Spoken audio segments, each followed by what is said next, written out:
Springs and Colorado Springs utilities. So we're really excited to get going.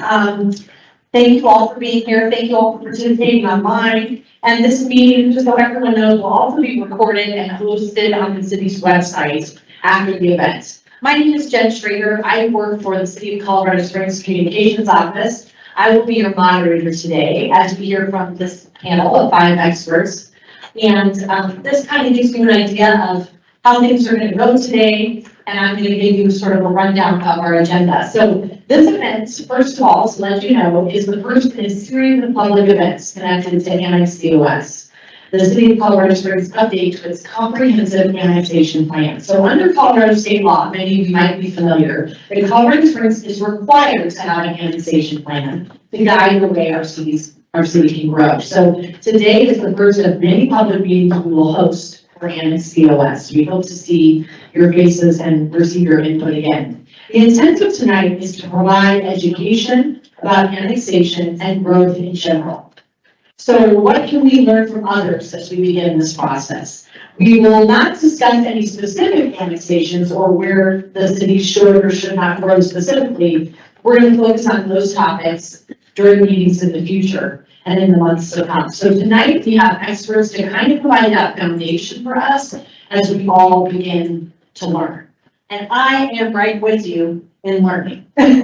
So we're all going to learn together. So allow me to go over the agenda a little bit for tonight. So first we're going to hear from 2 of our city council members, Nancy Hendra and Brian Risley are both here, and they are the council liaisons for AnnexCOS. Then we're going to hear presentations from our diverse panel of experts. None of them are with the City of Colorado Springs staff, but they represent various areas. And they're going to help us understand what opportunities and barriers exist as the city grows.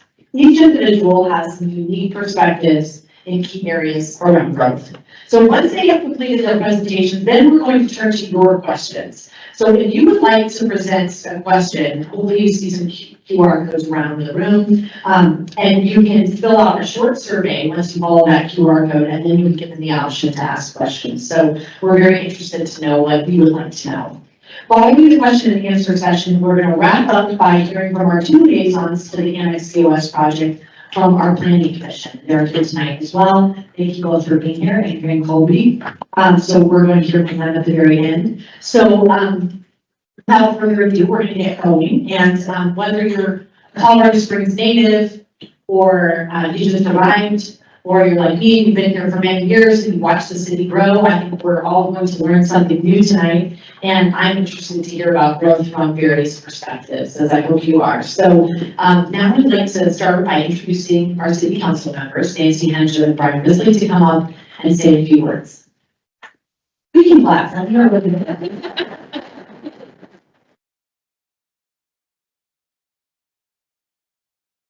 Okay, I guess my fellow council members gave me the start go. Thank you for being here, all of you. I also just want to say I see a couple of other fellow council members here, Pro Tem Iverson and Mike O'Malley are in the house. And yes, let's give them a round of applause. And I see Teacher Duncan, who's a city council member of the city of Brooklyn. And she's there as well. I don't know if there's any other elected officials. So I actually wrote and prepared my remarks. They're not long, but I'm going to read my remarks. So I'm really grateful to all here. When I was elected in April of 2021, one of the first things I started asking about and wanting to work on was how annexations fit in our growth plan as a city. The most recent formally adopted annexation plan was then, and still is, dated 2006. The administration at that time had identified that we needed to update our annexation plan, and now 3.5 years later, we are formally kicking off that process. I'm very grateful. I'm assuming if you are here, you are aware of the Amara annexation proposal that recently came before council. The first vote on July 23rd was 5-4 to approve. On August 13th, it was voted down on a 5-4 vote on the second reading. My colleague, Brian Risley, and I were on opposite sides of that vote. I have a lot of respect for Brian, and I value his expertise and his commitment to the city, even when we disagree. And it's great that we have disagreements. I also respect the developer, the product. They're honorable local people who do good work in good faith. And certainly the city needs more attainable and affordable housing, which is what this project may well have delivered. But my point here is not to rehash that decision. Instead, I want to lament that the decision was made with separate votes of 5-4, 5-4. We would have had greater alignment if we had gone through a process of updating our annexation plan prior to even the submission of the annexation by the applicant. I ran for council to solve practical problems in a collaborative environment, not to engage in narrow victories and defeats where the simple brute force of majority rule carries the day. I don't think that is the best way for us to grow and to be a vibrant, thriving city. I hope for this process we are embarking on tonight is that from this work, we will create a thoughtful, vigorous, strategic, and modern annexation process that council, administration, developers, housing advocates, as well as citizens and residents are able to come together in a way that's fashioning a comprehensive vision of what responsible growth actually looks like, because that's an easy phrase to throw around. And two, generating an annexation plan that is open and transparent process as well, and that most importantly makes it possible for citizens to trust that the final decisions made by council are in fact made with their collective best interests in mind. Thank you. Ryan. Well, good evening, everyone. Thank you, Nancy, for your comments, and thank you for our ability to agree and disagree and still have good discourse and be civil in the way that we deal with each other. So we've really, I think, established a great rapport, and as Nancy said, we don't always agree on certain things, but can certainly do so in a productive way and in a way that I believe better serves our community. So thanks for everything you do. Good evening, everyone. Thank you all for joining us here this evening. I think this is an incredibly important topic. For me, as a native of Colorado Springs, born and raised here, grew up here, I've seen the community more than double in size over the time that I've been here. Growth is clearly a very important topic, and I think it's even more important today than it maybe has been in many, many years. I want to just hit on a couple of comments. I think as we grow as a community, AnnexCOS is that framework that we absolutely need to help drive how we grow and define what creates a smart community and what smart growth looks like for Colorado Springs. As Nancy indicated, in my view, this process is long past due. This is something that was started many, many years ago. And although we didn't write our little talking points together, I also was going to touch on Mara and the fact that had we had something like AnnexCOS in place when we were debating and discussing the merits of Mara, I think, I don't know that the outcome necessarily would have been different, but I found that we really struggled to get good, reliable, fact-based information that we could base a rational and reasonable decision on. And I think that having an annexation framework in place would have absolutely assisted in that process. I really think that in many ways the annexation or the Mara discussion was more contentious than it maybe needed to be. So hopefully through this process we can start to address those issues. In the interim, until we finally established AnnexCOS, Council earlier this year did adopt a framework or a guideline of a number of principles, 10 items that we feel are reasonable for us to be looking at and discussing relative to growth and annexations. It's not code, it's not a mandate, it's not a requirement, but it's a framework. Again, sort of an interim step that in many ways I think AnnexCOS could be based on. Those 10 principles cover a lot of different aspects of what growth, smart growth and annexation look like. So that's, I think, a good tool that we currently have in place. I want to remind everyone listening and here today that annexations are not just about residential growth. Annexations unlock the opportunity for all kinds of new development, for commercial, for schools, for industrial and business growth. And it's important to not lose sight of the fact that when we talk annexations, especially big annexations, we're not just talking about housing. Certainly that's a big component to it, but there are a lot of other types of development that drive the economy that are always folded into to annexations and smart growth. I also wanted to just comment that Amara, I think, is a good example of this. When we talk about these bigger annexations, these are not projects that happen overnight. You don't just flip a switch and have, 9,500 new homes and thousands of new residents. It literally takes decades of time for these to grow out. And as they grow, it changes. It doesn't always look the same from day one, what was original vision plan to what ultimately gets built out at the end. And I think Briargate is a prime example of that. When Briargate was envisioned, 30, 40 years ago, it had a completely different vision and a completely different mix of residential and business uses. And as it built out over time, it adapted to the market. When we look at big annexations like that, all we're doing is giving ourselves the opportunity to unlock some potential and create a platform for future development, but it doesn't mean that it's going to be exactly as envisioned from day one. I'm very excited to hear from our panel of experts, and I appreciate that you are all from other places and have other visions and not necessarily part of the city of Colorado Springs. And I think that's important for people to recognize. What you're going to hear tonight are, I believe, unbiased views. I think these are views of experts, views of folks that truly understand the ins and outs of growth and development, the pros and cons of development, and I don't believe you're going to be coming at it from a particular bias or a particular event. And so I want to remind the audience of that hopefully we have a very unbiased group of folks here that are going to be sharing their thoughts with us.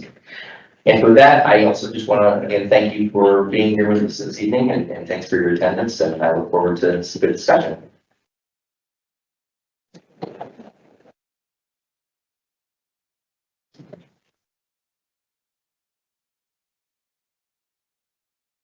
Okay, next up, it is my pleasure to introduce your panel members. So first we have Nancy Gagnon. She is with Demographer for the state of Colorado. The State Demography Office is the primary state agency for population and demographic information used, as you probably know, at local governments and many other groups. Next, we have Julie Herlins, is that correct? Is Vice President of Fiscal Advice, and she has nearly 25 years of planning and municipal finance experience, specifically when it comes to local governance, including our own city. Thank you for being here.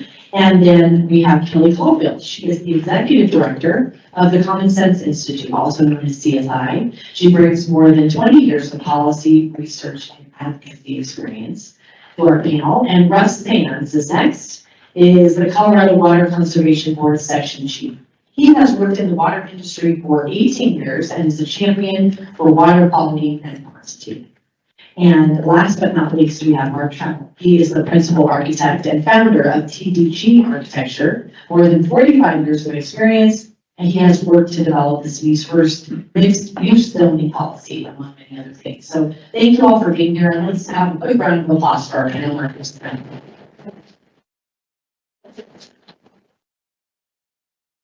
I'm going to pass the microphone off to our first presenter, and then just a quick reminder to use that QR code if you think of a question during any of the presentations.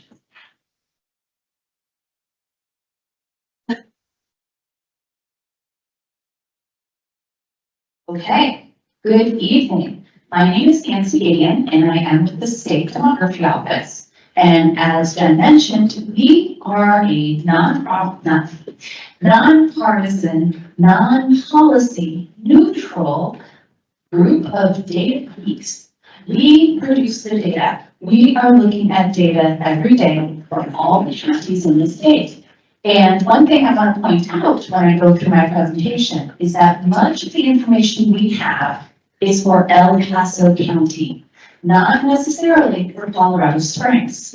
And I can talk a little bit about that. But most of what we're talking about is where we have seen population and how population has grown in El Paso County and what the future might look like. So first of all, we started every presentation by saying that Colorado is growing, but most recently it has been growing a little bit more slowly. And this growth is not uniform across the state.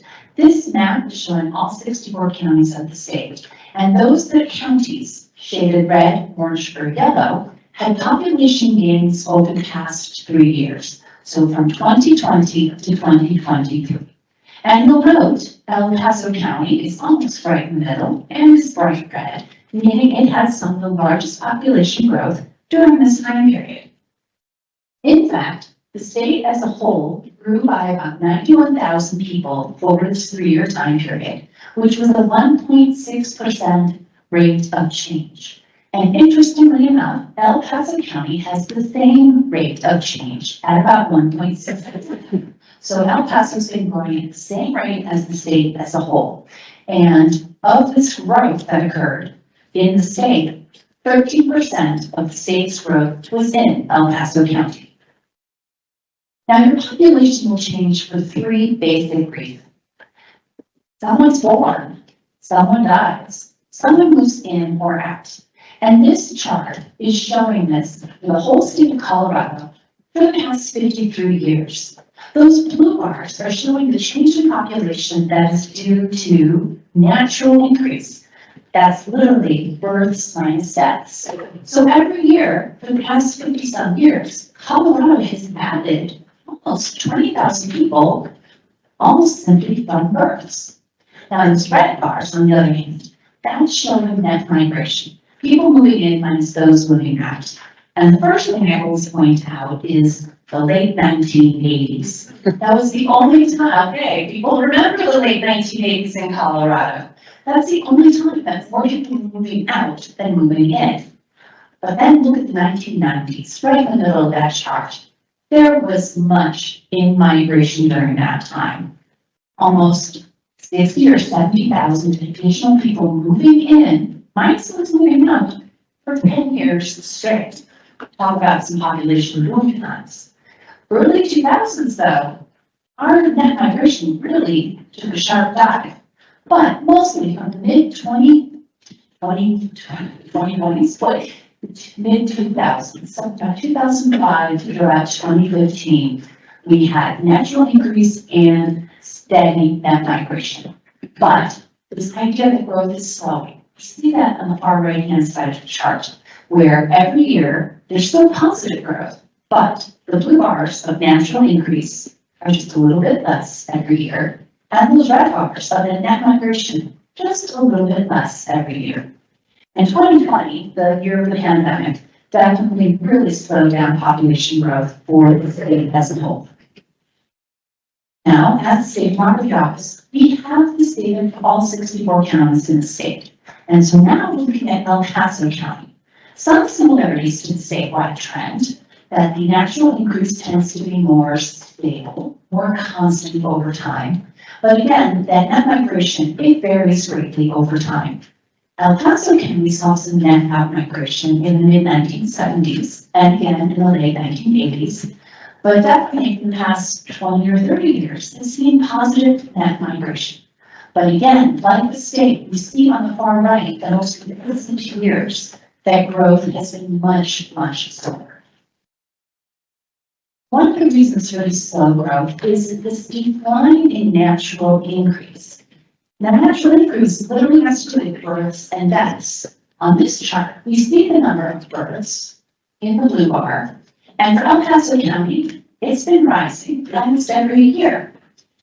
The red line, though, is deaths, and deaths are generally increasing. In fact, our forecast is that the number of deaths each year in the state is going to increase, and that's perfectly natural. That's due to the fact that our population is aging. But the gap between those two is the natural increase. That's how our population is changing each year. And for El Paso County, like the state as a whole, it's narrowing. So there's less population growth due to natural increase.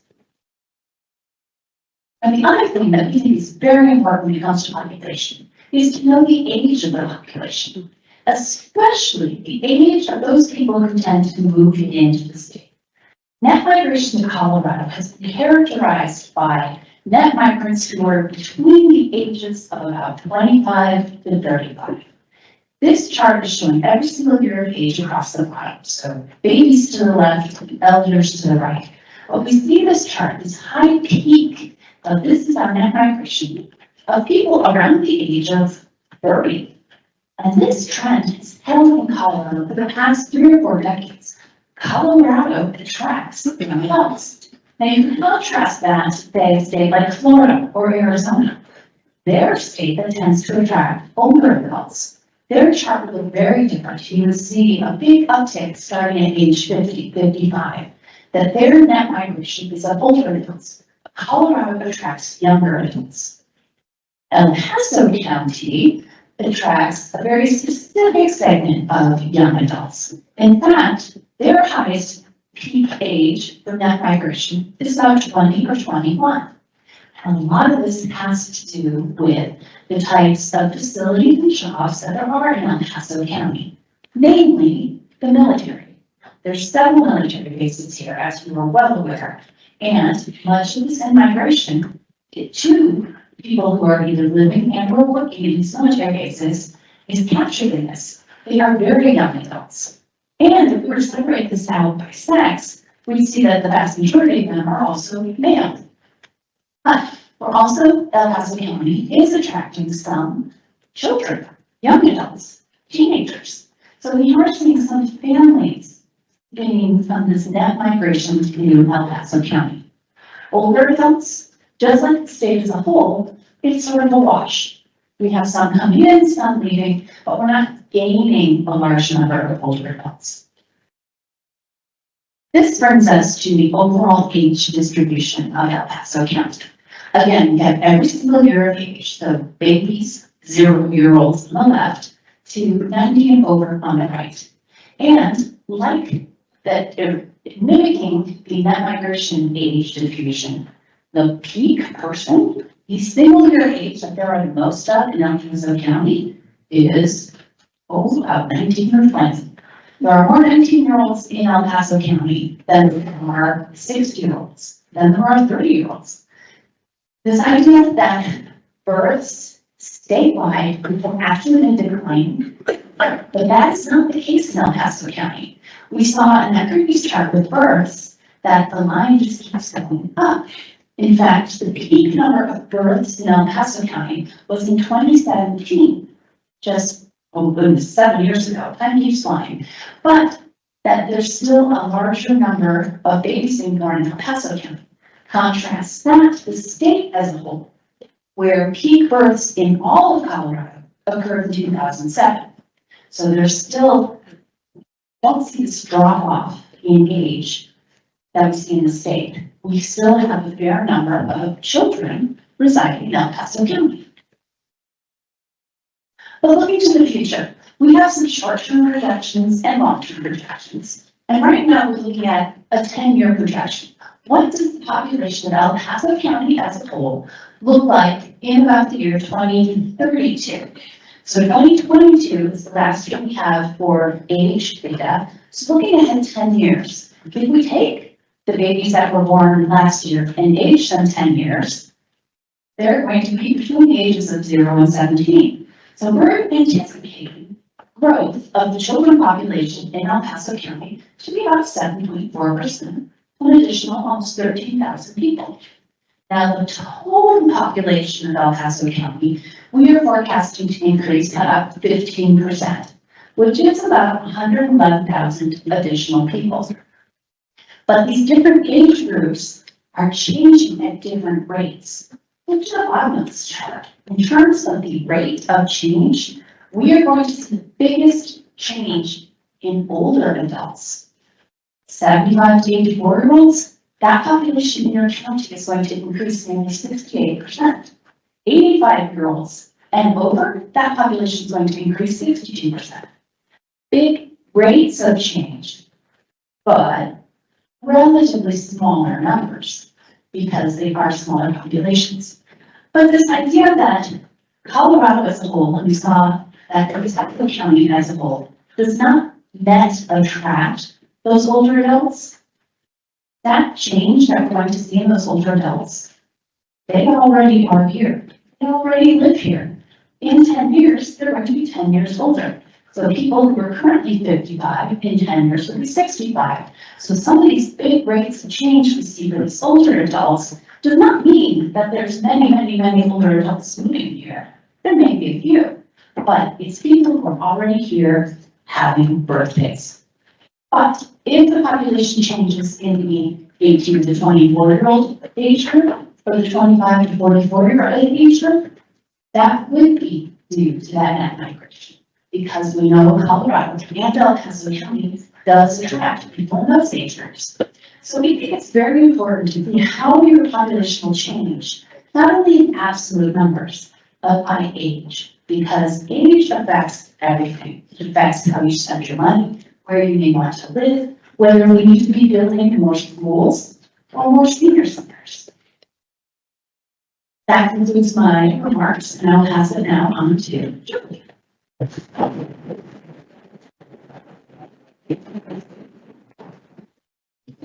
Good evening, my name is Julie Verlance, I'm a Vice President of Digital Device, and we do specialize in data, so from one data geek to the next, and the intersection of planning and municipal finance. So what do we mean when we're talking about the physical impacts of roads? So how can a city grow? What does it mean in terms of costs and revenues? So put simply, are the revenues that are generated by the land use that we're looking at, that's happening all around us, being developed, are there sufficient revenues to cover the costs, both for services and for the infrastructure that's needed to serve that growth? That is different than municipal budgeting. Each year, the city balances its budgets. But the budget is developed based on the amount of revenue that's available. So service decisions, capital improvement planning, those decisions are made under the umbrella of how much revenue is available to provide those services. This is different than what looking at fiscal impacts are, because we want to look at whether there's revenue sufficient to cover those expenditures. And this is also different from economic impact. So you might see developments and larger developments that provide economic impact studies. And that's talking about jobs, that's talking about job growth, that's talking about wealth in the community, which is extremely important and very important to monitor, to track, to understand. But some of those, the revenues that come off of those types of economic impacts may not have a direct effect back to the city. There may not be sales tax, there may not be property taxes that go along with those economic impacts. So we talk about fiscal impacts, we're really looking at 4 key elements: revenue structure, capacity of infrastructure, and the life cycle of that infrastructure, how old the infrastructure is, levels of service, and characteristics of development. And so following on what Nancy was talking about, characteristics of development in terms of the aging population, those cohorts, a key feature here. So revenue structure, key indicator here, key factor. What does your locality, what main sources of revenue are funding your services? Sales tax, property tax, other types of taxes, other types of fees, etc. Infrastructure capacity, this comes into play with, again, how much additional capacity is available to support new growth, to support new development. Also, at the same time, the age of the infrastructure. How long have those pipes been in place? Do they need to be replaced? Do they need to be upsized? Levels of service, this means essentially what kinds of services you're providing and at what level. How many police officers per 1,000? How many park acres per 1,000 people, etc. And those come from policy decisions and spending decisions through the history of a locality. And then characteristics of development, as I mentioned, age of the population, household size, students that are living in a house. Colorado Springs, heavily sales tax dependent. So we're talking about revenue structure. This is just showing general funds, 60% of general fund revenues in Colorado Springs is funded through sales and use tax. Things have changed over in recent years with, this was primarily from point of sale, retail establishments generating sales tax. Now, with online sales, online shopping, and the ability for the city and other localities to collect sales tax revenues from residences. This has changed the relationship between development, land use, and revenue structure in places that are sales tax dependent. And we've seen that in our work here for Colorado Springs. But what I want to show here is just how important some of these factors are. So what you're looking at here is some examples. This is not from the city of Colorado Springs. This is from elsewhere. This is net physical impact. This is anything above that positive number is a positive effect of that, the impact of that land use. Anything that's either below or lower is a deficit from that land use type. So to illustrate the importance of revenue structure, this is a sales tax dependent locality where a retail establishment is going to more than pay for its services. This is revenues minus costs. So we're looking at a retail establishment that's going to cover its costs for services and infrastructure. Unlike office industrial, which really kind of just breaks even.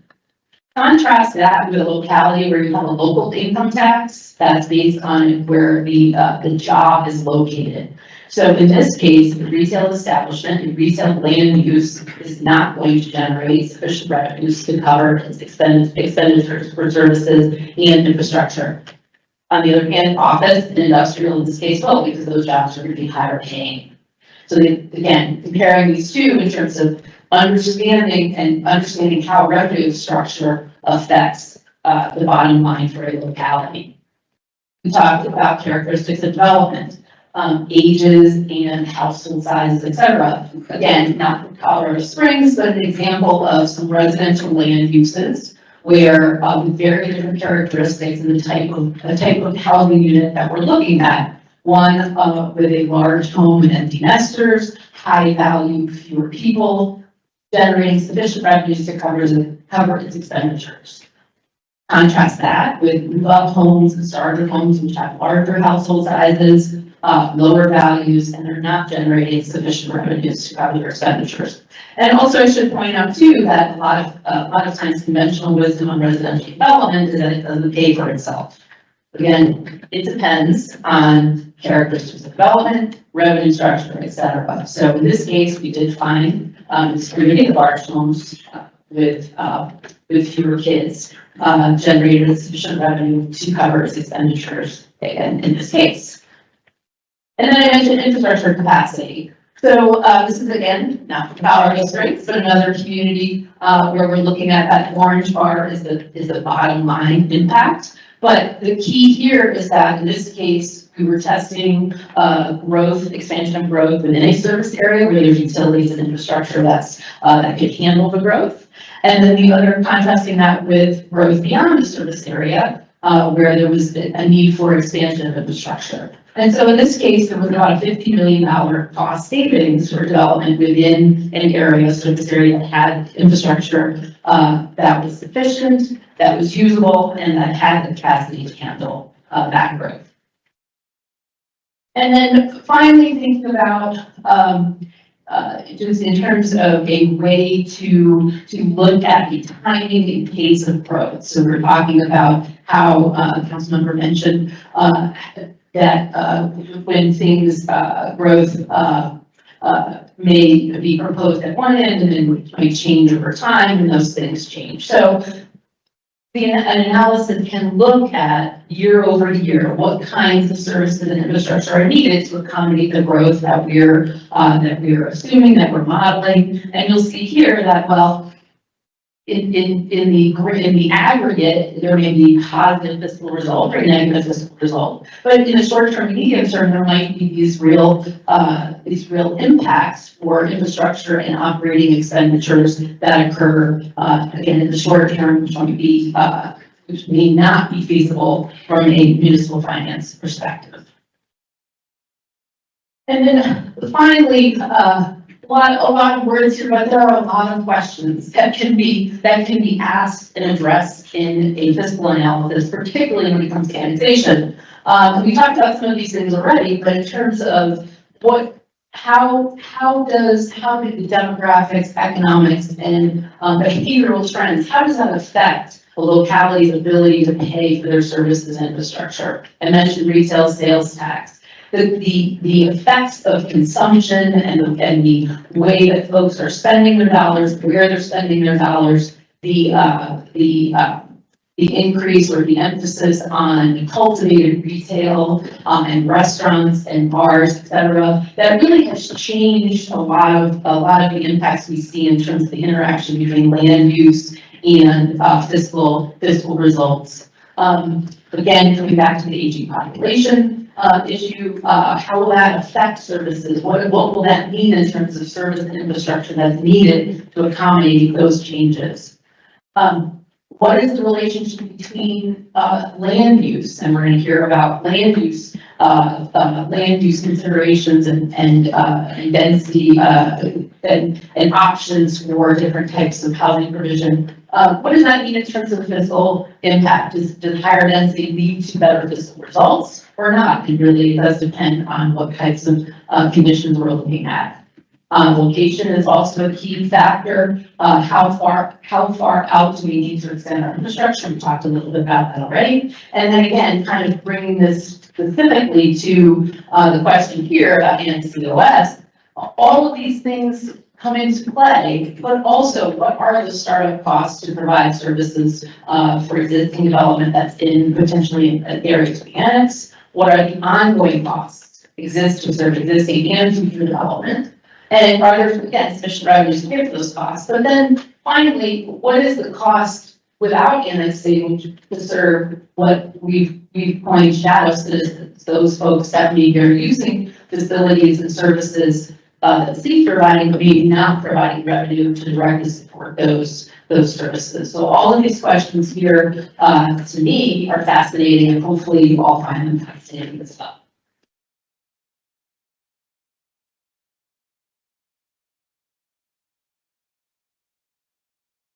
Hi, thank you so much for inviting me to this conversation. My name is Kelly Caulfield, and I'm the Executive Director of the Common Sense Institute. I love that name. We are nonprofit. We are nonpartisan. We have a bias towards the Colorado economy. That is our mission, to study how do we improve economic prosperity and protect the Colorado economy. We are a statewide organization. We operate with a pretty lean nonprofit staff and in partnership with 10 policy fellows. So I'm really leaning today on a report that our economist, Dr. Byers, led with our housing fellow, Peter Lafari, who's a tremendous voice for common sense on housing issues. We are statewide, but we are doing about 90 reports a year, and we like studying your city. We think Colorado Springs is the city on the hill. That's my personal opinion. I live in Denver, can you tell? So I like learning about Colorado Springs. We like to do city reports. We did a lot of those last year. We studied Fort Collins, Aurora, deep in Denver, Colorado Springs. And I'm pulling from data tonight that we focused on a housing report that we just issued in May to go deep on the most recent data for Colorado Springs. Economists, our fellows, we try to simplify very complex information. I hope this data is helpful to continue to set the stage for this really interesting conversation tonight. I am not an annexation expert. I'm here to just give the facts on the housing market here in Colorado. And the way we do this, not just change Colorado Springs, we really study all counties this way, is to look at the housing deficit. And based in 2023, that deficit was large, somewhere ranging between 16,000 and 27,000 units short. This is based on HUD data. That's what our economist likes to use. So this second point is really the projections, and we base a lot of our projections on state demographer data. And this is really how do we close this gap by 2028 to meet the expected population growth? So that's a much higher number. That's how many housing units need to be built in the city of Colorado Springs. This is Colorado Springs specific data, not just El Paso. Shouldn't say just, not El Paso, this is the city. It's a larger number, 32K to 43K deficit that needs to be met in order to meet the needs of this region for 2028. Affordability. This is a drastic increase. We're looking at How can you afford a home in Colorado Springs? It is at an historic all-time low. 82% increase over the last 10 years for the cost of purchasing a home here in the Springs. Our report also that we issued in May, we disaggregated this a little bit down to another level to also look at the mismatch in values of available housing and household mortgage capacity. We truly saw a mismatch in this region, second only to Fort Collins. So we compare all of the major MSAs across the state. Essentially, there are too many higher priced homes and not enough for that missing middle and lower income residents here in Colorado Springs.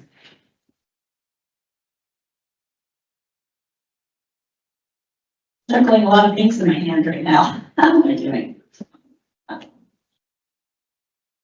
Household income. This is a really interesting way that we are also trying to explain data. And I should say this at the beginning, but Common Sense is really trying to educate three audiences, which is tough when you're trying to work with everyone. But those three key constituencies are voters. We're trying to educate voters. We're not going to tell you how to vote, yes or no. We're educating voters. We're educating policymakers, the council, legislature, governor. And third is, I'd say, business leaders. We work really closely with a lot of chambers and industry associations across the state. So again, this is us trying to quantify complicated data in more relatable ways. So when I talk about housing affordability is so high, it has grown exponentially in 10 years. This is another way we've looked at it. How many more hours do people have to work to afford the average mortgage here in Colorado Springs? And this is really interesting. We were able to show over the last 10 years that has gone from just for the mortgage. We're not talking about your property taxes, which that's a whole other conversation. Hopefully the legislature figures that out today. And home insurance. This is really just looking at the monthly mortgage payment. That increased from 43 hours to 86 hours, a 100% increase that an individual or household needs to work to afford the mortgage. A week, That's a month. So that's in a month. So that's looking like one, if you're in a 2-person household, one person's, both people arguably need to be working more hours, or one person is working significantly more hours. And then permitting. Current level of permitting here in Colorado Springs is not enough. Based on this report was issued back in May, Colorado Springs seems to be on track to issue about 3,400 permits in 2024. This may have adjusted slightly. Like I said, this did come out in May. And we did look over the last 10 years. There's been some, I think, interesting changes of more permitting, not just for single family households, but for a more diverse set of housing products. So I think that's probably encouraging to see.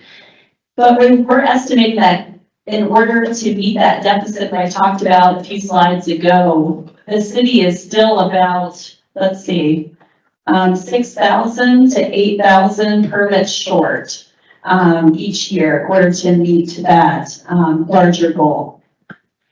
At this part of the presentation, people often ask, great, Kelly, good data, very interesting, so what do we do about it? Our housing fellow, Peter, in this report, I don't have a slide for this, but he only highlighted 4 suggestions on how to address the challenges of affordability here in Colorado Springs. Some are local, some are statewide, and I think many of these are items that I know many of the leaders here in the Springs have been fighting for a number of years. One's more of a statewide issue, condo defects. We do not have a good environment for condo developers, and that's a huge blow to our state. It decreases our competitiveness. There's a lot of people who are looking to buy a house in a more affordable price range. So that's a statewide issue. And Peter has said in countless reports that that is a huge challenge in addressing our deficit. Second is higher density zoning. Is helpful to have more duplexes, multifamily homes, to have more available housing stock for the community. 3, he always points to, changes in height allowances, which I know is a controversial issue in many cities, so that is one that he always points out. And 4th is just fast track approval processes, the permitting stage. So I'm excited to answer questions later, and that's my presentation. Thank you.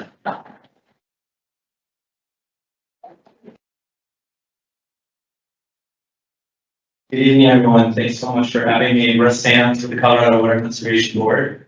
And I'll go over to my slides here. Oh, okay, it's on their side. Okay. So I'm going to talk to you a little bit about water in the state. One of the biggest projects I got to work on in the last, 20 years of my career has been updating the Colorado Water Plan. I'm going to talk a little bit about that and wrap it into how that kind of relates to you here in this discussion today. So this is an executive summary of the Colorado Water Plan. I realize that's pretty small, which is really important for me when we're developing this to make it as accessible and easy to read and summarize it in a way that if you only had 5-10 minutes to spend, you could get through it with this. But I'm going to give you the pointer at 5 points today, so I'll just zoom in on a couple of facts here to elucidate some big things in the plan. Maybe starting with some fun facts that you may or may not know about Colorado and water in the state, but about a third of the water in the West comes from Colorado. So you can see the 19 states plus Mexico, ultimately some amount of water from Colorado. So obviously it's really important for us to protect that water wisely, not just for ourselves and our community in the great state of Colorado, but for all those around us. So in the news, I'm sure you've heard something about the Colorado River Compact. Will not surprise you all that we have compacts, decrees, agreements with all the states around us, right? Because we're trying to argue over how we can use that water most and who deserves it and how we split it up. So that's a constant situation we live with in the state that's really important for us to get right. Another thing, this is kind of a complicated graphic in the plan, but I think in general highlights that you have 80% of the people of the water in the West and 80% of the people living, or 90% of the people living in the East, so front range here. What I will zoom in on here though is the 7% use of cities, right? What's really critical about that is I think we have a lot of misconceptions about how much cities use. And it turns out cities are actually using water pretty efficiently. Now 7% of all the water in Colorado is still a big number. It's important for us to use it right. Often, if that number is going to get bigger, right, cities are going to grow, where's it going to come out of, right? So a lot of this is about balancing the needs that we have in the state, in our communities, right? So we want to recreate, and some of that's going to be right in your community, some of that's going to be on the West Slope where you're going to go hike or go to your favorite lake or wherever you want to raft. Obviously, great rafting in Arkansas. Some of that's going to be in our communities and how we use water wisely and the parts that we need. We need outdoor demand in our cities. We also need to use water efficiently. Our agricultural economy, how we use that, whether that's thinking about ag on the West Slope or here on the Front Range or in our farmers markets, but all of these things come into place. So it's really about how do we balance all these competing needs with a limited resource that is getting more scarce, right? So for us, it's all about iterative planning. We do a lot of that planning even locally here in the basin. We won't go into a ton of detail here, but suffice to say that in the Arkansas basin, we have a lot of local stakeholders, some who are in this room, that have informed subsequent iteration of the water plan and the data and the information and the local values that go into it. And all of that results in how, again, we balance these 4 big areas, which we can just kind of summarize as vibrant communities, robust agriculture, thriving watersheds, and resilient planning. Understanding that resilient planning is really that space where we talk about the impacts of climate change and how we really work together to educate everyone, not just about the issues, but what we can do about it, right?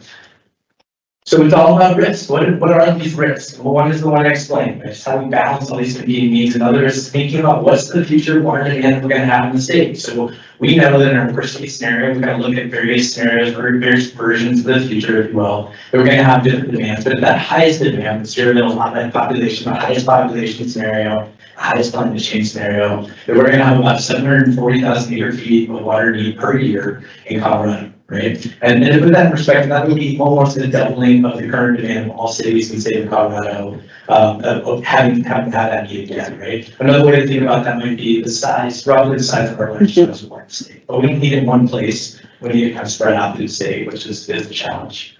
So another way that we think about this, right, and so we're thinking about the 2 big drivers, right, population, and we're getting more efficient, and I'll talk about that more in a second, with per person use. But the other and the bigger driver in here is climate change. Climate change is kind of a triple threat, right? So on the one hand, it's driving our demands up because the warmer it gets outside, whether we're irrigating this, the area out here, whether that's native plants or grass or anything else, or whether we're irrigating crop, the amount of water that we need per square foot per acre goes up. Right? So it's causing a demand. On the other end of the spectrum, it's potentially impacting what our snowpack's going to be in the state.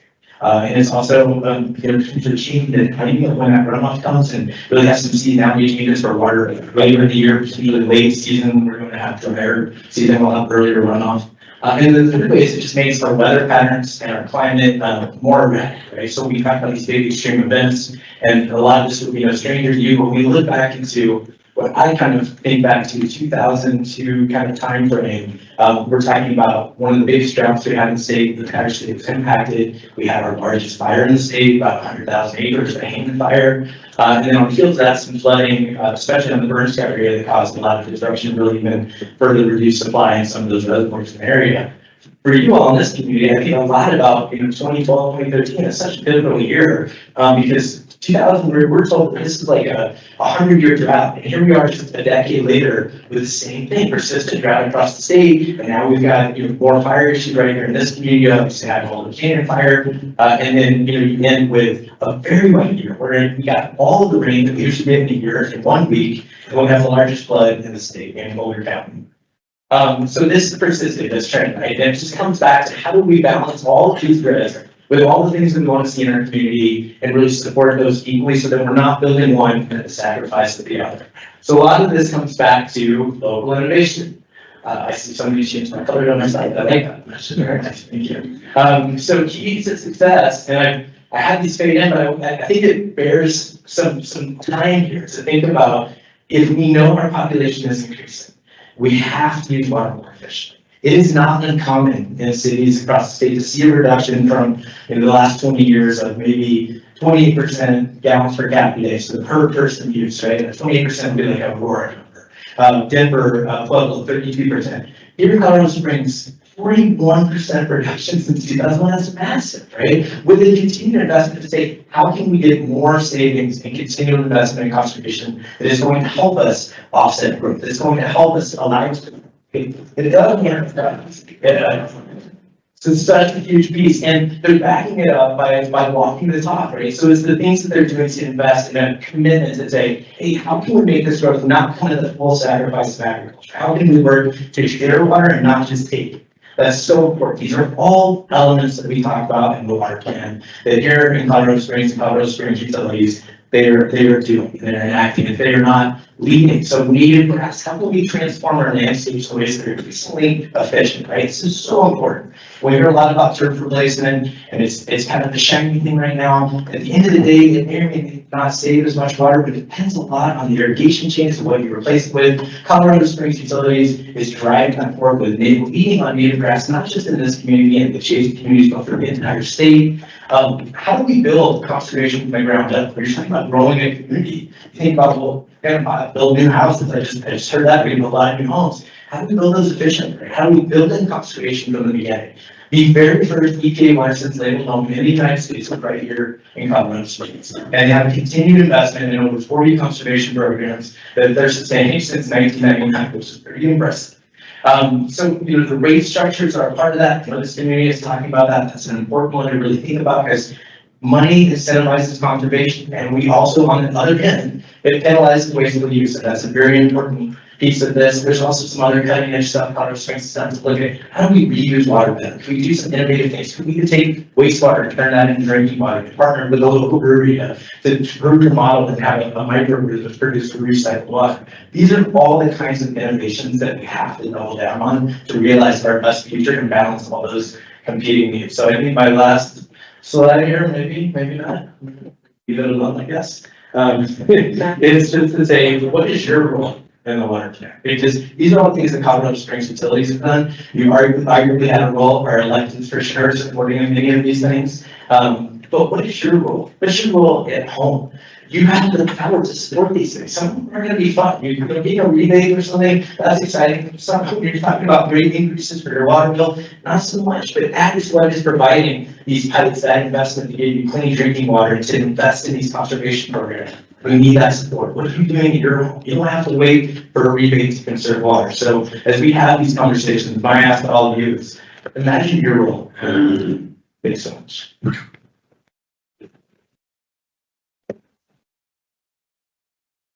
Yeah.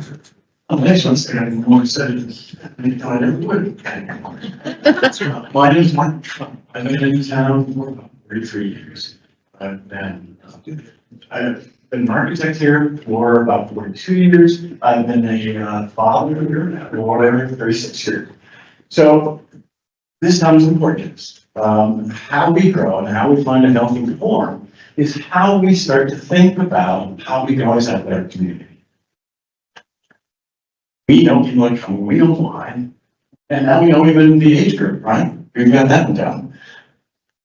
How do we create a place that not only someone of my age, and someone of your age, someone of their age, and someone who's just being born, how do we find that place that they all live? And we all know cities, because it's transportation and it's land use, create a pattern. And that pattern is what we have grown for and by as we've come through our lives. It started with health. It started with the beauty of this place.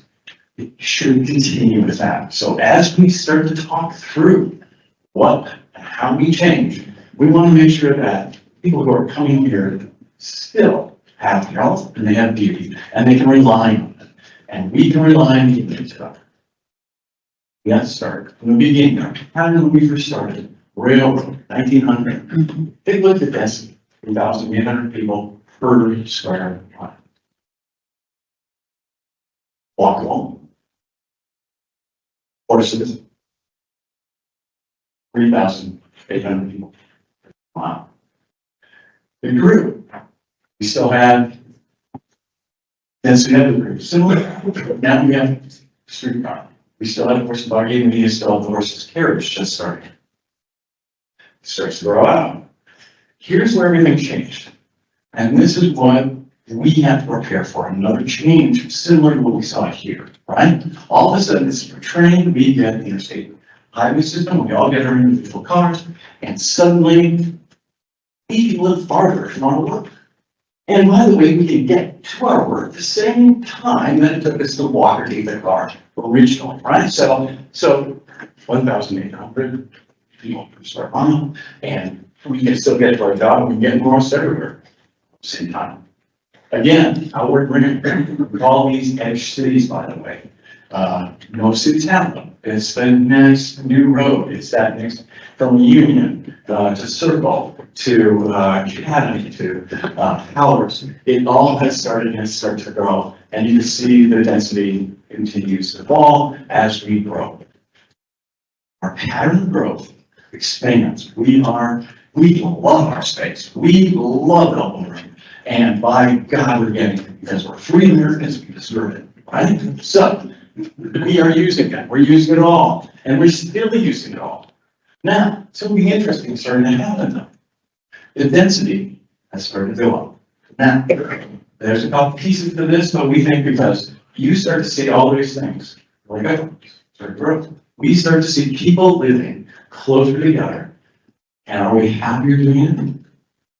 We have to find that out, right? We have to see if we can still continue this, because if we're going to add how many things to people, in the next 7 years, we're going to have to figure out how this starts to work and how we can be healthy doing it. And I think this becomes one of our next things, where at the very beginning you saw we were here because of beauty and health, and we listened to a lot of facts about how we should grow here, in terms of the data for how we grow. But that data doesn't tell us how to be happy here. It doesn't tell us how to enjoy ourselves here. Doesn't tell us how to get to the mountains. It doesn't tell us how we should be with one another. And that inequity of how we be with one another now, how we get to the mountains, is something we have to place inside of all these annexation pieces that we do. It's not just the data, it's not just the housing, it's the quality of life that we need to advance. Here we are, as the world has gone forward, and we need to go forward. Still, well, we can keep here, but the city has stopped at 2024. Yeah, nothing to worry about. Now, you're talking about kind of edge cities and how we grow. Part of this is, it's always the next best thing. Is this healthy for us? We are a car economy. We have leapfrogged into certain areas, the areas we have established on Union, for instance, now we have something else, usually a little lower quality, and then we go for higher quality outward pieces. And these are starting to become the new old things as we go out even farther. we were pretty good about how we did this, by the way, because as the city grew and as we started those grants, we had to keep our roads a little wider, we had to go faster, and we have done that. And you can see there's those quality of life here that we like. And this is because cars don't care, right? Cars are cars, and by the way, people that are pedestrians drive cars. And this is a car-oriented place, not a pedestrian-oriented place.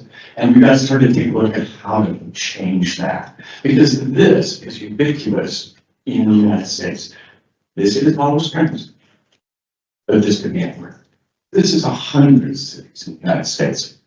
We know this, and we're still living it. And we're building it now for a population, because, you know, this single family house, this one little house that we did in a grid system, or we did in this cul-de-sac system. The house we designed is still based on a 1950s idea for films, right? This is, and by the way, the statistic of how many people still are in a traditional family, as in one parent with a wife and a child, or a child, and or two, you know, two-income family, is down to 23%. 23% of our population is traditional housing, and we're still building 60% of it. 60% of what's going is single-family possession, and we're building, and it takes up a lot of space. It also takes a lot of space, of course, in our cars. We love our cars. We love our cars so much that there's approximately 7 parking spaces for every car we have. 7. And those 7 spaces are empty most of the time. And by the way, those lonely trees out there, that's our rules for how landscaping works. Parks, right? And by the way, you want to park under each one of those, right? So this is what we end up with. And this is when we talk about annexation, we talk about quality of annexation, but we also have to call ourselves out on quality of life and health, because we are using, with our cities and our transportation, our land use and our transportation, 70% of your greenhouse gas emissions. Now, we are getting a little better, you know, like I said, we're starting to build a little more high density, we're starting to create some other conditions around which we can choose to enjoy our life. One is that we're less square feet of asphalt for every dwelling unit we built. We're a little less bad than we did before. That's okay. And by the way, we're infill. So we're actually taking more land inside our city than we did before. That's a very good thing. Now, it's a little harder thing, because as you know, anybody that tries to build anything next to a neighbor, stuff is very easy. That's one of those words for, right? But we've got to be really good about how we grow internally.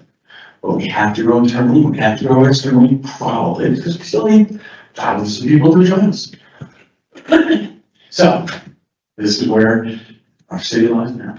This is the size of our city, about 197 square miles.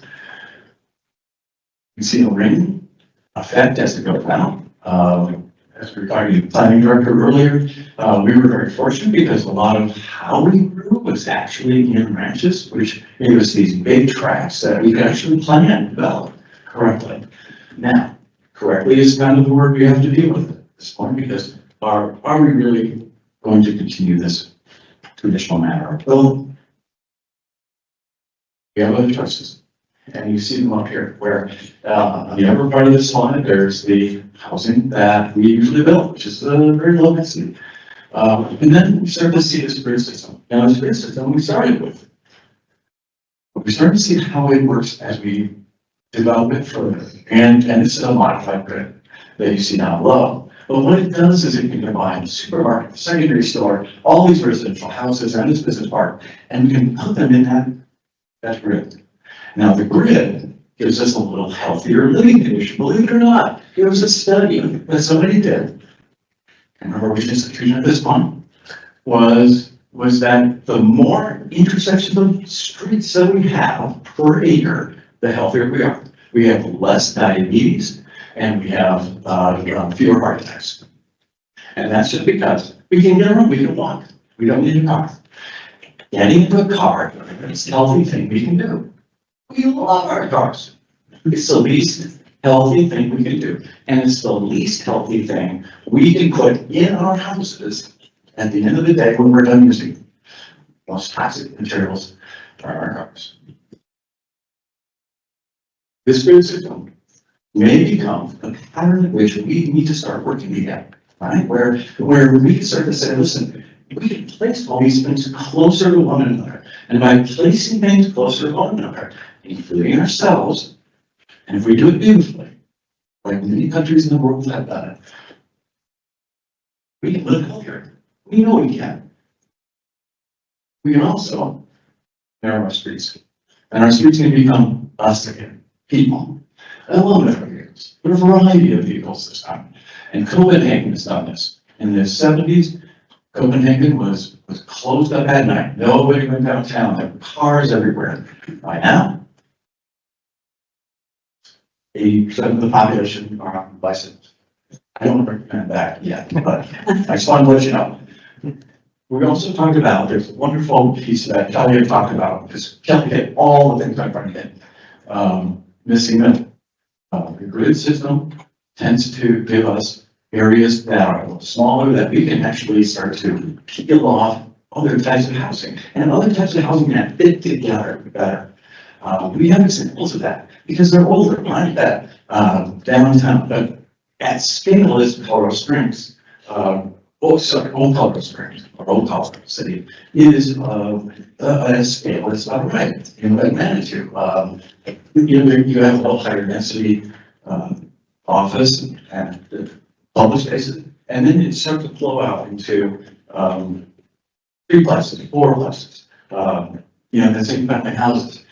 This is what communities start to look better for, start to be healthier for. These communities can grow in a sense almost like villages. Again, much like Old Colorado City, where if we can have Madison Road, a central place in our cities, we have a walkable place, oftentimes available to a variety of housing types, a variety of people, a variety of businesses, and they all can work together. And then you connect these nodes. This is not a system that's untried. There have been many around. And then your bus system or your transit system. And by the way, we need a cooler bus system. We need somewhere that an attorney will feel comfortable writing in, and somebody that does take care and afford, right? And we just need a better way to figure out how we're going to move together. And we can do this. Things are happening. If we can recycle the water, we can actually do better buses, right? And these little nodes are not something that's just as much of a daydream as many would like to believe. This is actually a map of Colorado Springs, divided into what at that time was little eco villages. This was the dream of this one, and that's over to the left. But you start to see that once we start getting through a process by which we can actually bring our city into human scale villages, potentially with grid system, we have a way we can grow. We can actually transform in a positive manner internally, the hardest thing we do. And then we can also transform what we do on the outside of that. As these new developments start, as these new places, do they all need to have linear roads that are collector streets? Can we actually create streets and cities that give us this break of activity that also gives us this idea that we can actually live together and we can live closer together. And we start to see also how energy might be able to work a little better. We start to look at other communities that are doing better than us, or at least doing something different. And so we start to also look at how some of this road system, some of our new planning, all these things can start to bring us to a healthier, more equitable, joyous place. And that's how we started. I know we can get there again.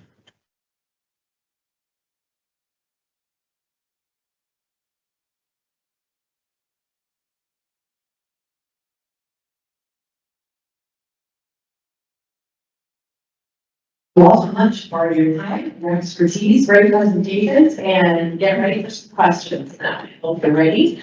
Thank you for submitting these. So we'll just start with some of the first questions that I've received. A lot of these are coming from online as well as in the room, so thank you all for contributing. The first question is for Kelly. What type of housing is Colorado Springs lacking the most?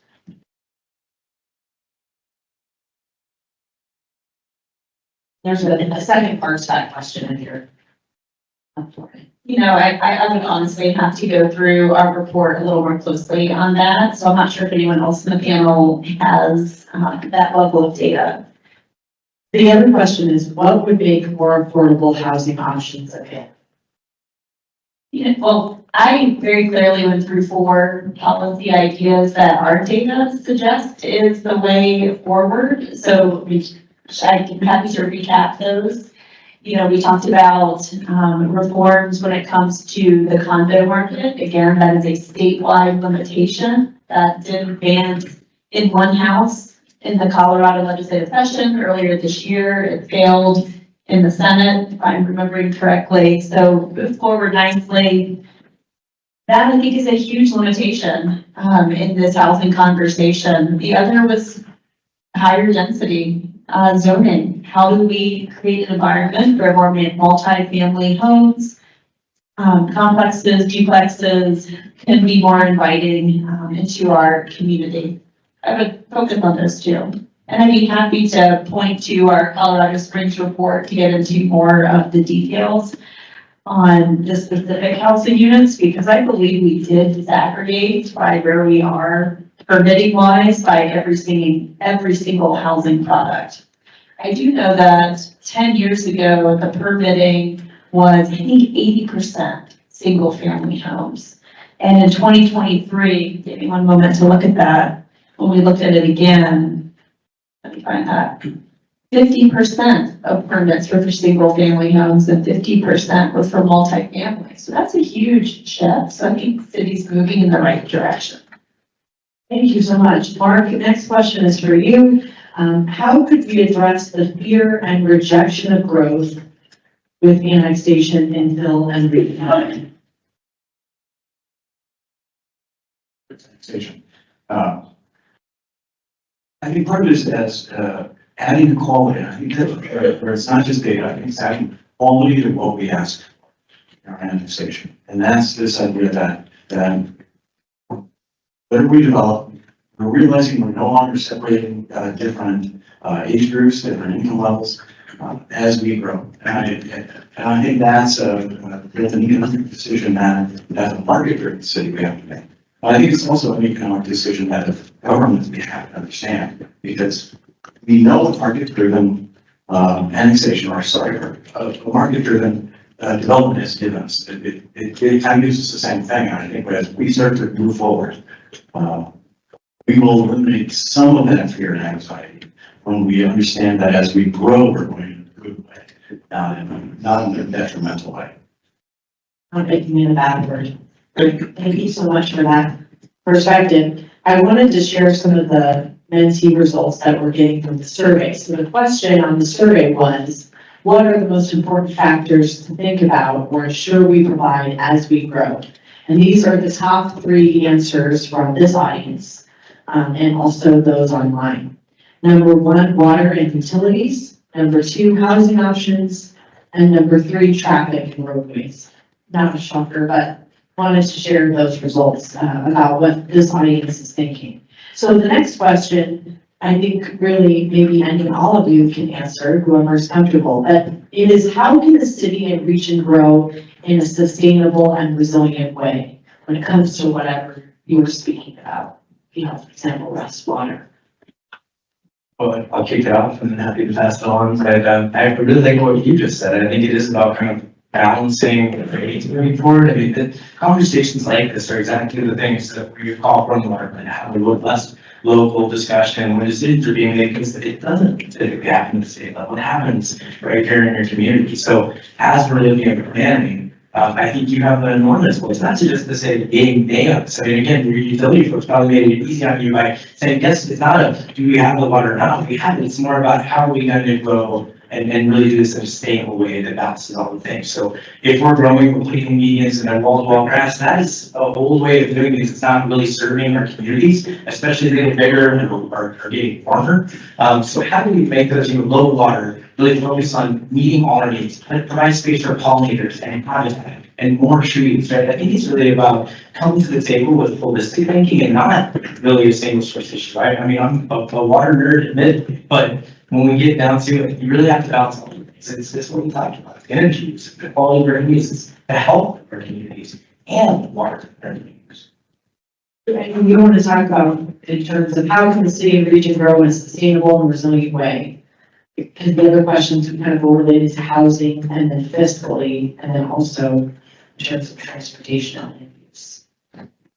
And I will, respond, on the resiliency and sustainability. So, in terms of our areas of expertise, my answer is always going to be about the fiscal sustainability and the fiscal resiliency. And that's just, but it is one part of the larger picture, as Russ and Mark were indicating. But it really is this question of funding a community's priorities, and every community has a different set of priorities that come out in a budget and those policy decisions about how a locality is spending its dollars. However, if you do it in a certain way, quality of growth, employment opportunities, the generation of additional resources, additional revenues does then provide you the opportunity to have additional revenues to spend on additional priorities and spreading those dollars farther and wider. But at the base of it, who's going to pay for it? That's the fundamental question, that there are services that your residents and businesses expect. There's infrastructure that your residents and businesses expect, a certain foundational level of service, traffic, water, housing, that's just, more on the private side, but certainly much more conversation on the public investment on the housing side, and what the public sector can do to provide the foundation, provide for expansion of housing options. But at the most fundamental question is who will pay for what, and those are the kinds of discussions that come out at the policy level and also internally from the staff level perspective as well. Anyone else, or should I move on? Keep going, moving through. I want to also mention some other results from our survey. When asked about what is your vision for future developments, the audience members tonight said that has to do for them with affordable housing, controlled growth, targeted infill, less annexation and more infill, respecting our resource constraints, more dense housing and less cars, which you just addressed, active transportation, converting old rundown commercial industrial to housing. So those are repetitive, but just wanted to, list all these: walkability, bikeability, public transportation, and safer infrastructure for all of the above. Prioritize green spaces, water conservation, renewable energy, reduce damage to air, land, and water environments. So thank you for filling out those surveys so that we're able to hear what some of you are thinking. I do have a question for Nancy, and that has to do with if you can address the forecast, if there is one, for the population of Colorado Springs in 2040 or even 2050, a little bit further out, and talk about what those long-term forecasts are based on. So in the state of Colorado, we do have population forecasts out to the year 2050. And one thing that we have discovered, looking at population data for all these years, is that job growth and changes in jobs and creation of jobs is what drives migration to our state. That our model for creating the population forecast is actually based on the economy. We start by looking at what is the job forecast going to be in 2040 or 2050. And then we look at how many jobs there are, Then we look at the population and we age the population forward and we say, well, what's the labor force going to look like? Are there going to be enough workers in Colorado for those jobs? If our population is not big enough to fill all those jobs that we're forecasting, we then assume that Colorado will attract people into the state primarily to fill those jobs. Now, if the converse is true, if we have fewer jobs and more people to live here who want to work and there are not enough jobs, that's when we would see net outmigration. So it's very interesting that the role of the economy, the role of jobs in shaping our population. We do know that over the course of the past several decades in Colorado, about 20,000 additional people joining our population each year because of being born. But then we've got those people, the adults moving, and seeing those patterns over time, just understanding how important the economy is. So if we want, so the forecast, which is based on the United States as a whole, for these jobs, for the economy, is showing growth. Therefore, if we want to build those jobs, we are going to see growth in our population. So that's how our model works. And we may be coming up to an era where these relationships don't fit together quite as well anymore. And those things we're looking at, especially if we're thinking about AI and automation and what will the jobs of the future look like. But for the most part, we see this relationship. And so our population growth for now in our forecast is based on the economy. Thank you. And next for Julie, Colorado Springs is typically seen as a world-class city, highly ranked as a great place to live, and yet some view levels of service and infrastructure as not keeping up with the growth. What are some tools and or revenue options to help mitigate these issues?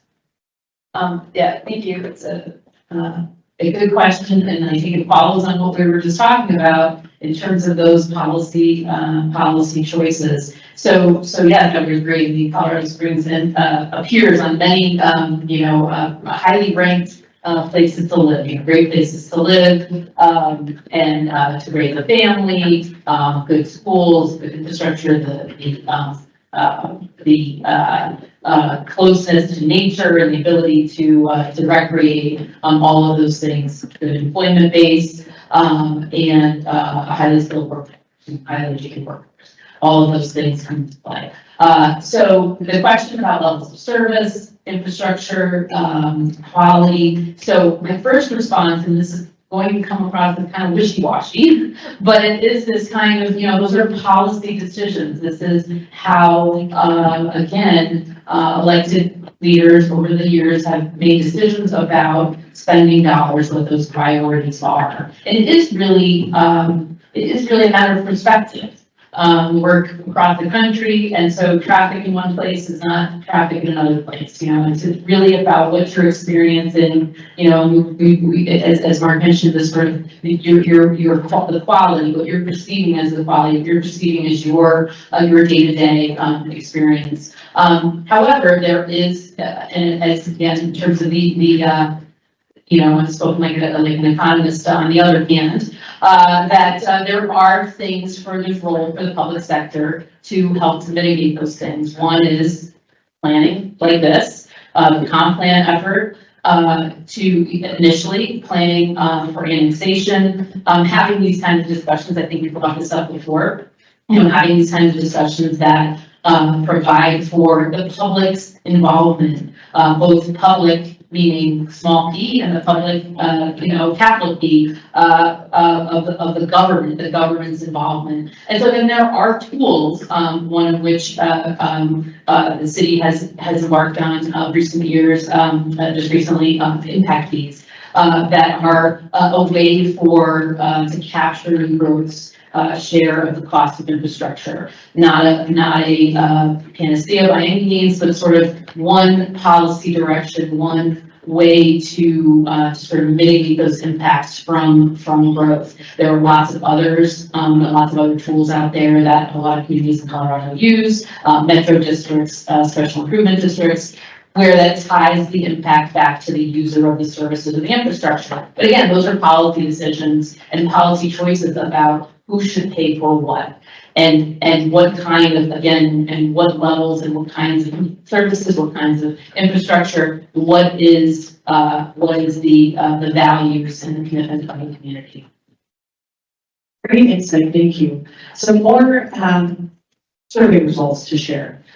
One word when you think about growth. Here are some words that everyone shared tonight. Necessary, diversity, water, smart, downtown, measured, sprawl, opportunity, congestion, and responsible.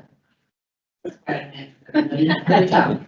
Those are exactly all the words that I wanted out there. All mixed in our heads at once, and we can relate to that, right, sure. Interesting question for maybe Mark or Julie, I'm not sure. What happens if growth stops? At what point should new development be incorporated into a new city rather than be annexed? Some senses. A very good question, but I think as we develop a smart city, growth should never really stop. It transforms. I believe that we have an energy, the human spirit will always want to improve, right? And I think that's actually how we keep enjoying our new cities so much, is that we always want that improvement. And I think that has to be reflected back into the city as in order to begin to understand that if we stop growing, we would stop improving, we would not stop thriving. And if we had to then start to grow, would we do it in villages, essentially villages outside? So that, again, it's responsible, good growth. And ones that start to provide some of the distributed understanding that we need to do. How do we start to put places together? For instance, the amount of energy that falls on your roof and on one wall of your house can power your whole house with electricity. Everyone's house is its own energy, and yet we haven't captured that, right? These are the things that we can improve upon, just simple things, but it's personal and it's good, and it'll create a better community. But I think as we look at no growth, it would be internal, and I think then we would smartly want to improve outside. Anyone else want to address that question? What happens if growth stops now? We're going to keep moving, Jen. Okay, let's see. I think that you addressed this in your presentations. I don't want to be too redundant. This is a question for either Julie or Russ both. Could impact fees be redesigned to fund stormwater reduction, water rights development, or landscaping? A very specific impact fee question. Yes. So, the impact fee is just by definitionally, it's a fee, it's not a tax, it's a fee that a new growth would pay to help cover the cost for their share, growth share of their infrastructure improvement. And so a common, again, the city of Colorado Springs has embarked on police and fire impact fees, and that's for station space for fires, for fire services, for fire facilities. But it's for infrastructure, it's capital improvements, and to provide additional capacity. And so there's a study that goes along with it that quantifies what the growth share is for those costs. So that said, for stormwater and water, a lot of times there are water capacity fees as part of a utility program, and that's kind of separate from impact fees, and our advice is to keep it separate. Because it's part of the water system typically function always as an enterprise fund, unlike the general fund, which is not bound, which is enterprise fund is going to recover its costs for its services. So water, sanitary sewer, et cetera, and a lot of times stormwater also Stormwater is a little bit different in that, a lot of the problems that most communities are facing, and, I have to imagine staying here, is that it's a legacy issue. It's from existing development, it's not necessarily from new growth, because regulations that have been in place over the years to mitigate, new growth's impact on stormwater and drainage issues. So there's a set of requirements and mitigations to really do no harm, to not add to the problem. And so a lot of the big expenditures, and there are many communities really facing sizable capital improvement projects for stormwater improvements that are really a byproduct of existing deficiencies of a sort of legacy, old pre-regulatory environment. So that said, we do stormwater impact fees in many places, but it is really limited because a lot of those sort of solving those problems are done through current regulations and current or sort of updated regulations. So I'm happy to talk further about a potential stormwater impact fee. Okay, so I want to end on asking you each to answer this question the best you can. What should we be most worried about? And what should we be most hopeful about in our area from your perspective when it comes to growth?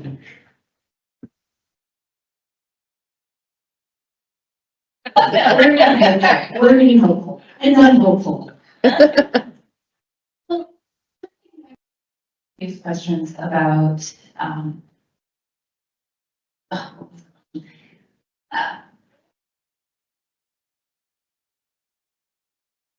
what if El Paso County doesn't grow anymore? What if it continues though to have jobs? What if all the Air Force Academy, Peterson Air Force Base, Fort Carson, what if all the businesses continue to grow and housing stops?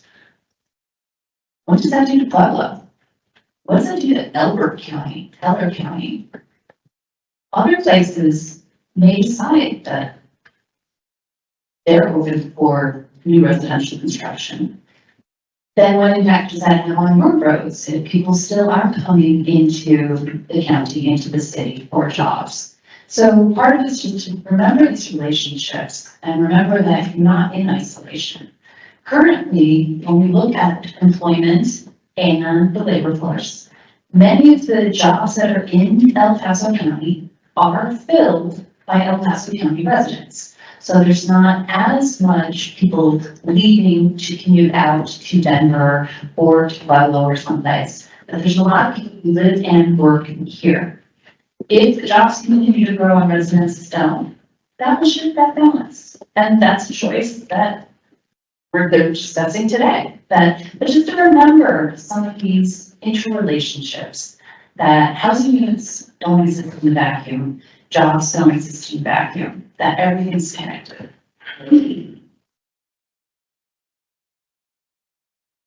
I won't be surprised if I talked about quality of land use or density. I'm going to talk about financial conditions.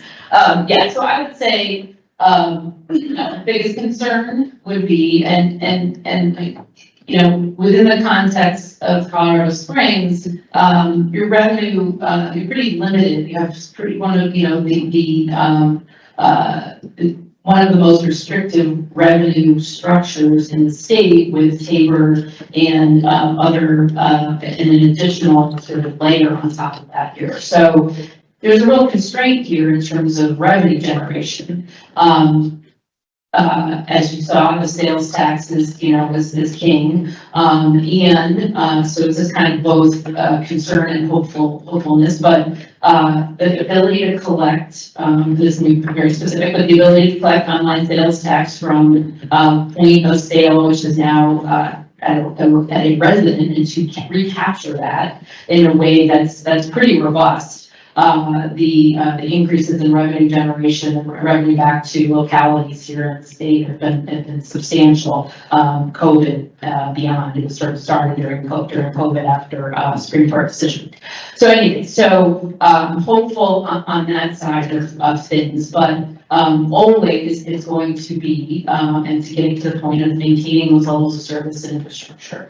Does the city continue to have the ability to generate sufficient revenues to maintain the levels of service that your residents, businesses expect, and the infrastructure? And I think in the discussion, and the hopeful part of this is having discussions about what this means and testing.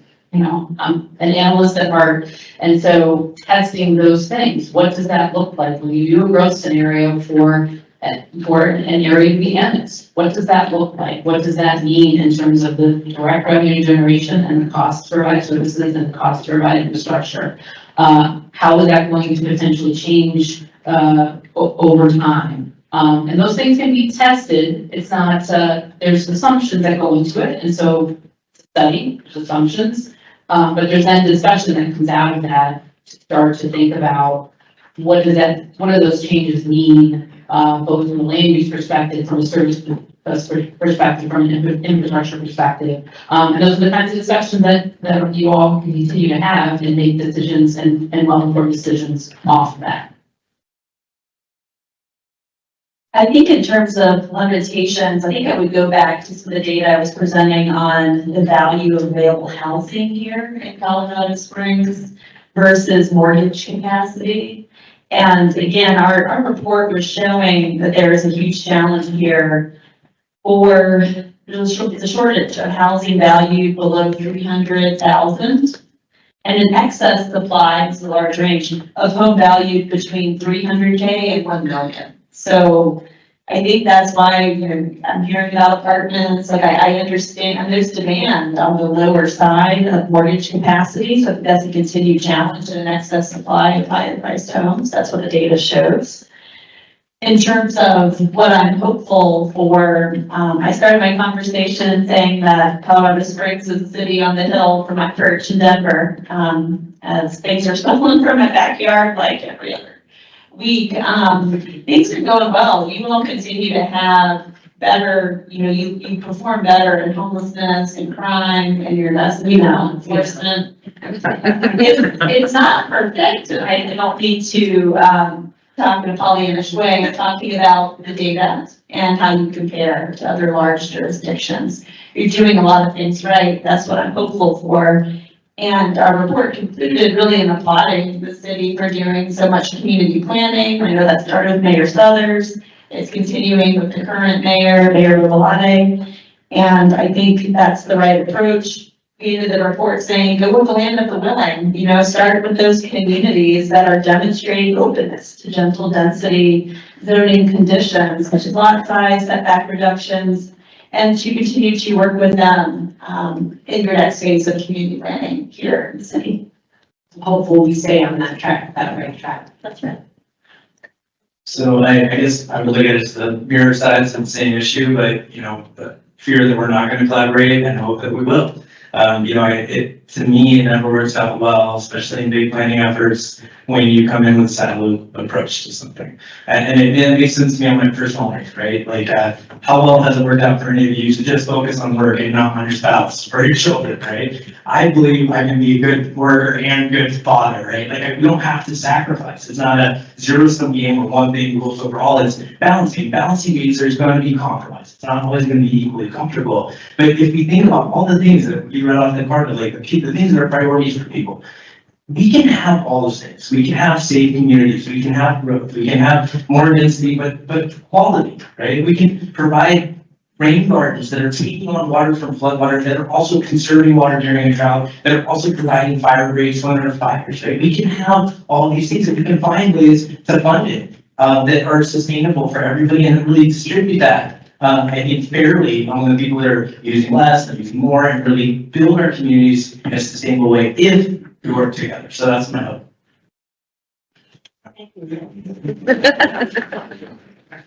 And I was about to say very similar things. And many of you guys, The greatest fear is that we won't change. And our greatest hope is that we will do better with everything we have. And understand that what we are, what we do is get back to where we started, because this beautiful place in the mountains, right? And we have to understand that there's a return on investment for really doing better at what we do. And that's a huge piece. And I don't want to be afraid of that. We want to embrace that. We want to create our own jobs and how we get better at being good citizens and protecting one another and being safe and healthy and enjoy this beautiful place. Thank you so much.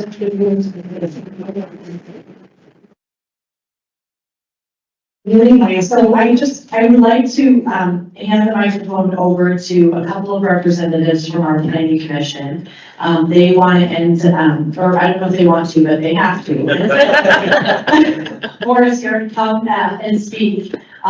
So we have, from our planning commission, our chair, Andrew Slattery, and our vice chair, Colby Booth. So both of you, thanks for being here tonight, and we're interested in hearing your thoughts about how it's all done. Thank you. They asked to put a bow on the evening tonight.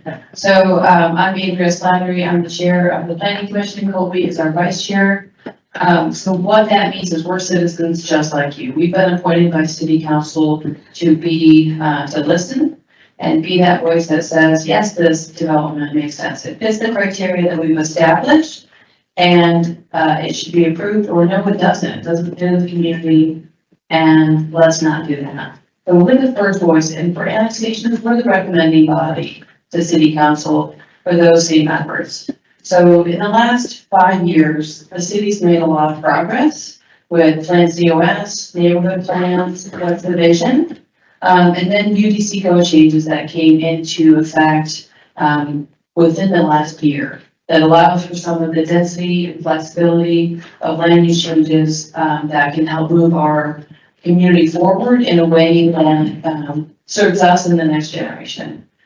So within that process, right, this is the next step. It's been almost 20 years of saying, where's the growth end? What's the annexation guiding document that's going to help us make those decisions to come? So the voices, I'm happy to see new faces in the room and want to invite you to stay engaged, right? Participation and being educated today on what we can imagine and what the possibilities are a great first step. So stay engaged. Thanks for coming here. It's a Wednesday night, right, middle of the week, so long day. Thank you all for sticking in there. Colorado Springs, Katie Carleo, and Brian with CSU. Thank you for putting this together.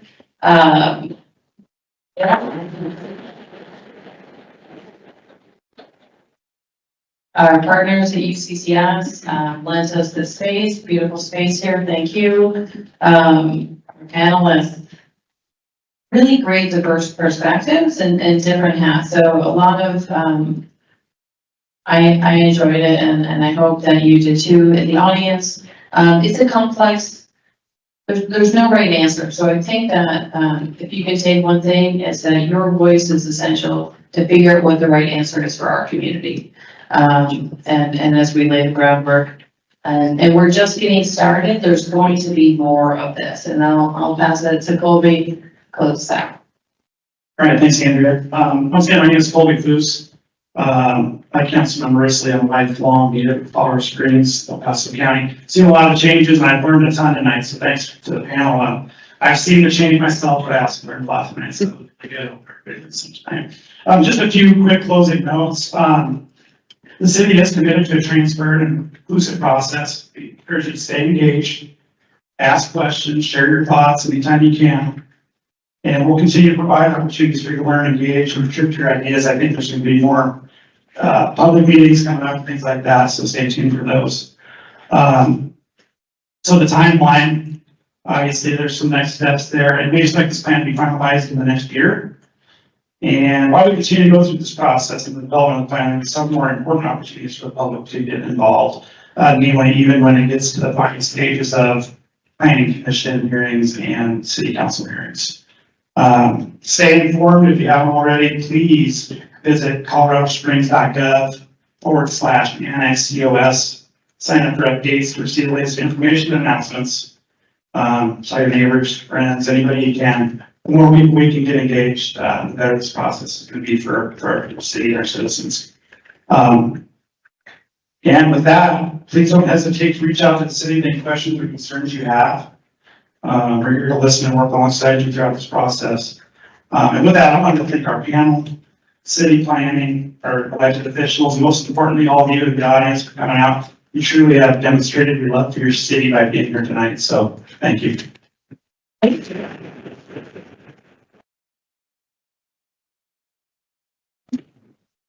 you, everybody. Have a great night, and please feel free to come ask more questions if you have them.